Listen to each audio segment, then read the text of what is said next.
যোৰাবাট কৃত্ৰিম বানপানীৰ সমস্যাৰ সমাধান কেতিয়া? আমি যোৰাবাট শাখা ছাত্ৰ সন্থাই এই গোটেই সমস্যাটো আমি সমাধান বিচাৰিছোঁ। আজি মেঘালয় চৰকাৰক দোষাৰোপ কৰিব, কালি অসম চৰকাৰক দোষাৰোপ কৰিব, তেনেধৰণে চলিলে নহ'ব।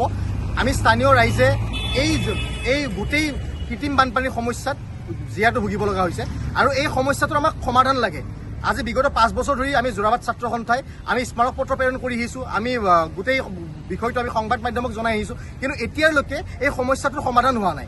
আজি যোৰাবাটত থকা বিভিন্ন যিখিনি দোকান পোহাৰ আছে তেখেতসকলে প্ৰায়বোৰ দোকানে ডাষ্টবিন ব্যৱহাৰ নকৰে, নলাসমূহ একেবাৰে মানে দ নহয়, নলাসমূহত মাটিয়ে গোবৰে জাবৰে জোঁথৰে পৰিপূৰ্ণ হৈ থাকে আৰু সেইবিলাকৰ কাৰণে এই গোটেই যোৰাবাট কৃত্ৰিম বানপানীৰ সমস্যাটো হৈ আছে। আৰু এই যোৰাবাট কৃত্ৰিম বানপানীৰ সমস্যাটোৰ কাৰণে যোৱা নিশা ৰাজপথত গাড়ী চলিব লাগে, ৰাজপথত চলিছে নাও।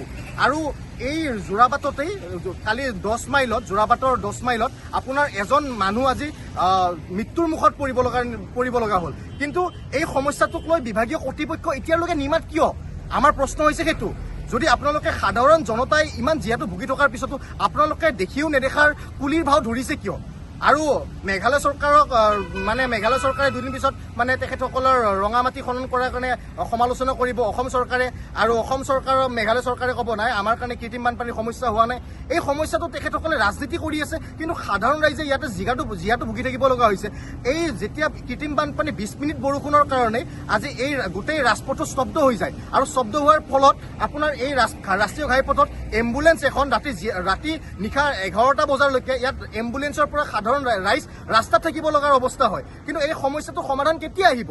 আমাৰ যোৰাবাট ছাত্ৰ সন্থাৰ প্ৰশ্ন হৈছে এইটো যে সমাধানটো কেতিয়া? আমাক সমাধান লাগে, ইয়াত কোনো ৰাজনীতি কৰিব নালাগে। এই সমাধানটো কেনেকৈ আনিব পৰা যায় বা চাফ চিকুণ কৰি কেনেকৈ বা নলাসমূহ আগতে যেনেকুৱা আছিলে চাফ চিকুণ কৰিলে কেনেকৈ সমাধান কৰিব পৰা যায় সেই সমাধানটো লাগে। আৰু এই বিষয়টোত আমি ৰাজনীতি নিবিচাৰোঁ, আৰু আমি এই স্থানীয় দোকানীসকলকো বা যিখিনি ব্যৱসায়ীসকলকো আমি অনুৰোধ জনাইছোঁ আপোনালোকে ডাষ্টবিন ব্যৱহাৰ কৰক। কিন্তু এনেধৰণৰ সমস্যা সমাধান যেতিয়ালৈকে নহ'ব সাধাৰণ ৰাইজে ইয়াত জীয়াটো ভুগি থাকিব লাগিব।